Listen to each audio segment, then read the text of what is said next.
E aí, pessoal, vamos continuar nossos estudos sobre modelos atômicos. E hoje vamos estudar o modelo de Thomson e um pouco sobre o surgimento dos conceitos de eletricidade. O último modelo atômico foi o de Dalton, tá?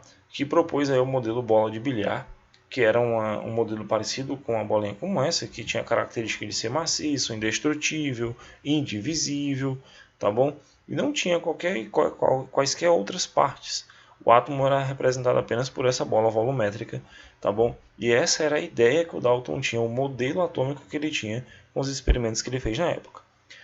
Depois de muito tempo, né, a própria história conta que Tales de Mileto, né, autor de uma das primeiras hipóteses sobre a origem da matéria, ele observou que quando ele esfregava um pedaço de lã em âmbar, esse material ele ganhava a incrível propriedade de atrair pequenos pedacinhos de palha por um processo de eletrização. A mesma coisa você faz com a canetinha, né? Você passa ali no seu cabelo atritando, e depois você tenta colocar próximo de papel picado, e aí ele vai acabar sendo atraído. A mesma coisa ele fez naquela época. Então, no entanto, esse material ele ganhava essas propriedades. No entanto, como é que esse fenômeno poderia ser explicado a nível microscópico? A nível macroscópico, tu olhando é bem fácil, tu olha e vê que o papel está sendo atraído, né? Tem uma força de atração ali. Mas, de certa forma, a nível microscópico, o modelo de Dalton ele não me dava, né, subsídios para isso. Só essa bolinha indivisível, uma bolinha indivisível vai chegar perto da outra ali e vai ter a capacidade de atração? Não. Tá? O modelo de Dalton não me dava essa pista. Aí o Thomson, né, e outros estudiosos deram contribuições para esse modelo ser aperfeiçoado.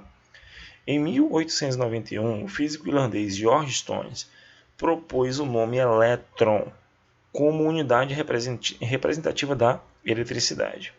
Apesar de não ter sido ainda identificado, sua existência já era esperada por causa dos resultados de diversos experimentos. Um experimento bem simples como esse também, né, que eu falei para vocês do âmbar e do pedaço de lã.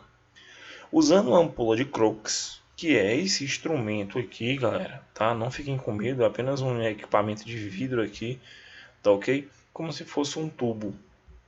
Ele é um dispositivo contendo um gás a baixa pressão. O inglês Joseph John Thomson ele produziu um feixe de raios de constituição incerta.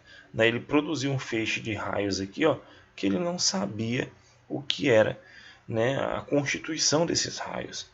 Então, ao colocar um polo positivo e um polo negativo na região da ampola, por onde os raios passavam, ele percebeu que eles se desviavam em direção ao polo positivo.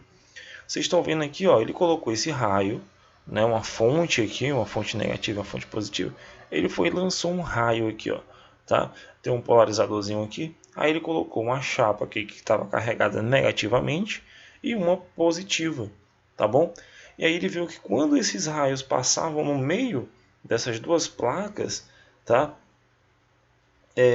Ele colocou, né, ele percebeu um desvio. Vocês podem ver que tem umas partículas que passam reto e tem outras que sofrem um desvio, mas em direção ao polo positivo, a parte positiva, tá certo?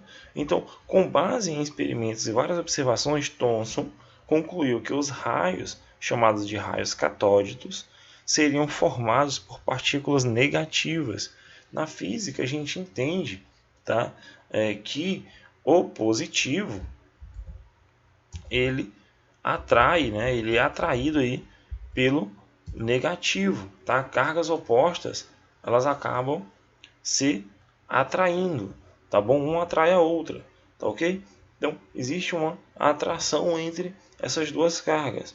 E aí ele percebeu isso, né? E viu que a característica desses, como ela foi para a parte positiva, né, do polo, ele falou, não, essa natureza aqui tem uma natureza negativa, tá ok?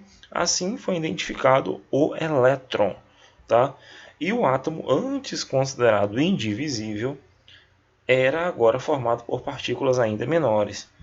Em face dessa descoberta, o Thomson, né, ele aperfeiçoou o modelo de Dalton, introduzindo os elétrons como esferas negativas, incrustadas em uma esfera, positivamente carregada, algo parecido com um pudim de passas.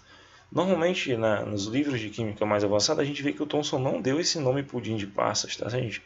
Para esse modelo que a gente vê aqui, ó, né? Às vezes o pessoal comenta que isso parece um pudim de passas, mas em muitas questões eles trazem essa determinação, né? Que é um modelo conhecido como o modelo do pudim de passas, o modelo do Thomson, tá? Mas aí ele contribuiu com isso, pessoal, tá? Com a contribuição ele falou, ó, dentro do átomo ele não é apenas aquela esfera maciça e indivisível, existe partes menores dentro dele que são os elétrons com cargas negativas, tá? E ele falou também que existiam cargas positivas, tá?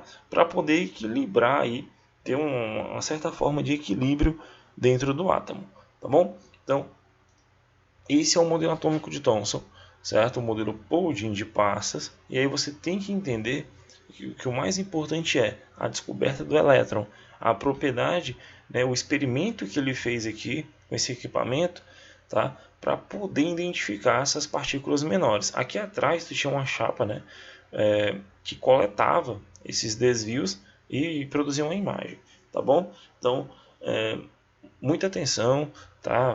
Tentem desenhar, reproduzir essa ampola, tá? E explicar esse experimento para outras pessoas, tá? Tentem explicar aí quais foram as inovações frente ao modelo do átomo de Dalton. Então, até a próxima aula com o modelo atômico de Rutherford.